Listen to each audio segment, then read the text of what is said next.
pertumbuhan ekonomi 5% di era Joko Widodo dikritik oleh Badan Pemenangan Nasional Prabowo Sandi. Lalu seberapa besar sebenarnya pertumbuhan ekonomi Indonesia yang dijanjikan oleh pasangan Prabowo Sandi, Pak Habibur Rahman? Ya, jadi gini, pertama kita tidak pernah mendengar argumentasi selain situasi internasional ya yang disampaikan kubu TKN. Selalu internasional begini-begini, maka kita bersyukur sudah begini. Tidak pernah ada evaluasi terbuka mengapa angka yang disebut 7% yang juga berdasarkan analisa kondisi situasi internasional 5 tahun ke depan seperti apa? Nggak pernah. Kemudian kita juga tidak boleh membodohi publik soal periodisasi pemerintahan. Presiden dipilih 5 tahun dan bekerja untuk 5 tahun. Tidak bisa dikatakan, oh 5 tahun pertama ini dulu, 5 tahun berikutnya. Emang dia mau berkuasa berapa Jadi lama? berapa targetnya? Begitu kan ya? Kita nggak pernah sebut mention angka, tapi kita ingin ya kan membangun perekonomian nasional adil makmur berdasarkan konstitusi. Jadi belum ada angka-angka ancar-ancar paling tidak dari Prabowo Sandi pertumbuhan ekonominya kalau nanti terpilih. Itulah salahnya ya. Ketika orang bicara angka tanpa memahami pondasinya yang dahulu yang kuat seperti apa, maka akhirnya tidak akan tercapai. Nanti dulu Mbak, Pak Prabowo selalu bilang soal kebocoran, ya kan, kebocoran anggaran. Pada akhirnya 7 hari yang lalu, 7 days ago dikatakan KPK di-approve, kata Pak Prabowo 1.000 triliun, kemudian dikatakan KPK 2.000 triliun. Nah artinya ketika kita bisa mencegah kebocoran atau apapun namanya potensial loss dan lain sebagainya, baru kita bisa bicara target. Nah, jadi sekarang belum ada kebocoran terus terjadi.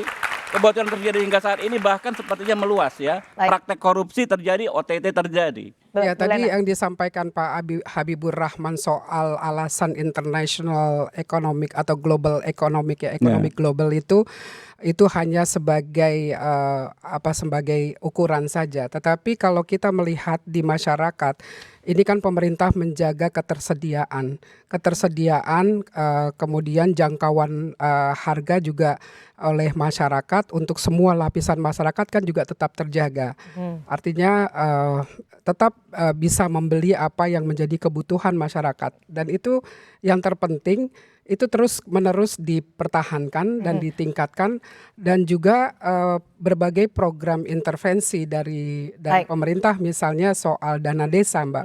Dulu awalnya hanya 20 triliun, sekarang ini sudah sampai 69 triliun yang menggerakkan ekonomi perdesaan. Apa yang bisa ditanggapi Bu Lena terkait dengan belum ada target dari Prabowo Sandi terkait pertumbuhan ekonomi? Jika nantinya kalau misalnya terpilih menjadi presiden. Ya, target itu kan menjadi ukuran para pengusaha ya, para pengusaha dan juga ukuran dari pemerintahan nanti yang akan memimpin. Jadi kalau tidak ada target, ada target kan seperti jalan di gua yang gelap kan. Jalan di gua yang gelap. Bisa nabrak ke sana, nabrak ke sini. Tidak ada panduan, Mas Gamal. Jadi target itu dia seperti pelita dia, seperti pelita untuk kemana. Kalau target tidak tercapai namanya pelita apa itu? Sebenarnya bukan tidak tercapai, tidak terpenuhi. Kita kesempatan dulu Kang Maman ya. Saya tanggapi dulu ya mungkin. Pertama begini, saya ingin kembalikan ke narasi utama Prabowo Sandi. Jadi jelas Pak Prabowo menyatakan bahwa pertumbuhan ekonomi tidak dirasakan masyarakat. Saya juga ingin menanggapi soal tadi ya, bansos dan lain sebagainya. Artinya apakah daya beli masyarakat baik? Ternyata kalau kita bongkar ya data BPS, 10% masyarakat termiskin itu mengalami pertumbuhan pendapatan yang menurun, bahkan negatif. Artinya apa yang mau saya sampaikan begini, masyarakat yang keluar dari garis kemiskinan itu terjadi karena bantuan dari pemerintah tanpa adanya upaya peningkatan kemampuan untuk membeli bahan. Nah, itu jadi artinya satu bisa dikatakan negatif growth ya yang terjadi. Artinya penurunan pendapatan 10% masyarakat termiskin itu terjadi dalam pemerintahan ini, menunjukkan kegagalan pemerintah dalam konteks bagaimana bisa mendorong kemampuan. Satu itu. Lalu kedua, terkait masalah tadi kembali ke masalah harga-harga sembako ya. Kita boleh berdiskusi soal pendapat warga ya, tapi data BPS menunjukkan kenaikan.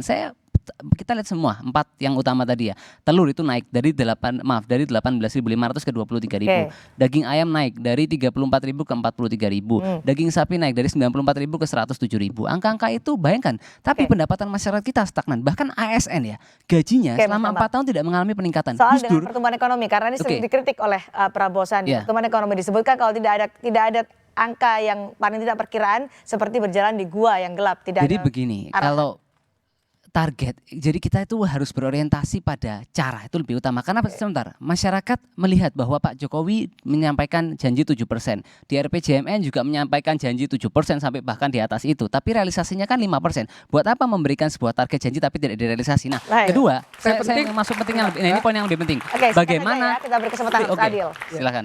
Oke, di zaman Maman. Jokowi kita tahu bahwa angka kemiskinan di bawah masuk di single digit ya. 9,8%.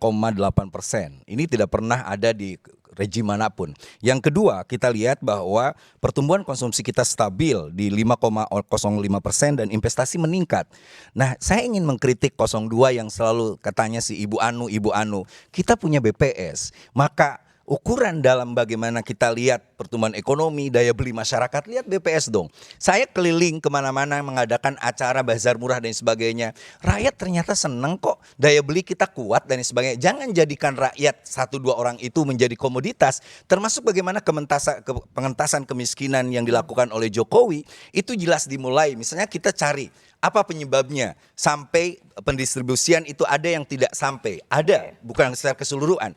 Maka jawabannya adalah akses. Pembangunan infrastruktur adalah salah satu cara yang dipakai Jokowi agar program pengentasan kemiskinan itu sampai termasuk ke daerah-daerah yang ekstrim kemiskinannya. Baik. Jadi kalau kami jelas ada target yang kami tentukan, ada upaya yang kami lakukan, dan ketika kita mencapai dari 7% ke 5% lebih, itu menurutkan sebuah prestasi. Daripada nggak suka sekedar narasi apalagi menyebut ibu-ibu 1-2 itu nggak jelas, Mas. Pak Habib. Jadi gini Pak, soal BPS dan data statistik, kita nggak pernah menyalahkan rejim tertentu atau institusi tertentu. Tapi kalau kita bersikap kritis, setiap data formal, apapun data formal harus kita kritisi. Kemiskinan ya. Anda masuk akal nggak sekarang kemiskinan dengan angka ya 304.000 per bulan? Itu loh, orang nggak miskin kalau dapat 304.000 something itu per bulan angka BPS gitu loh. Itu aja nggak sesuai akal sehat. Oke, itu angka formal. Itu yang ditentukan, tapi kita dianugerahi kemampuan berpikir ya untuk berpikir kritis. Kita kritisi sehingga apa yang disebut BPS harus kita kejar lagi. Itulah dengan kita bertemu masyarakat. Kalau Bu Lena ketemu masyarakat, saya tiap hari ketemu masyarakat. Baru tadi siang, biar harga bawang turun Pak, biar harga listrik turun Pak.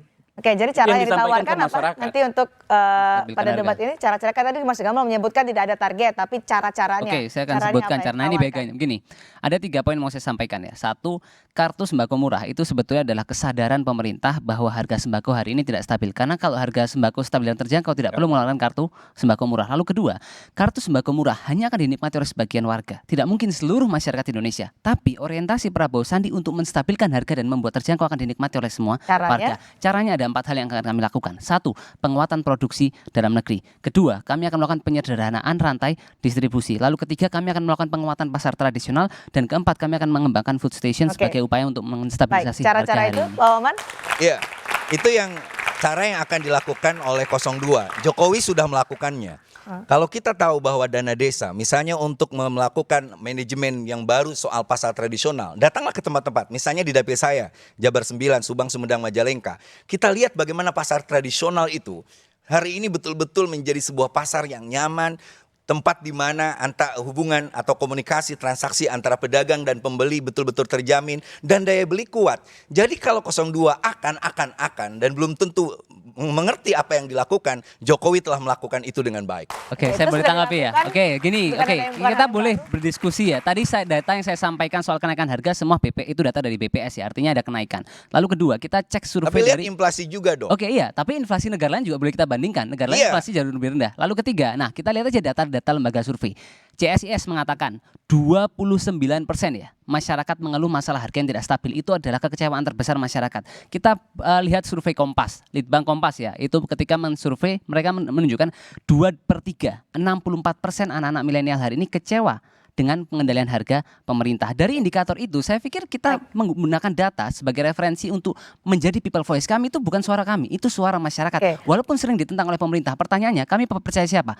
Percaya pedagang pasar, ibu-ibu yang belanja di pasar, atau percaya pemerintah? Terima kasih. Kembali kepada substansi, karena tadi disebutkan cara-cara yang Anda sebutkan tadi bukan hal yang baru karena sudah dilakukan oleh Jokowi. Kalau saya tidak yakin ya. Coba sebutkan bagaimana cara penyederhanaan rantai distribusi yang sudah dilakukan oleh Pak Jokowi. Nanti akan dibahas di dua arah. Tetap bersama kami akan kembali untuk mempertajam hal ini.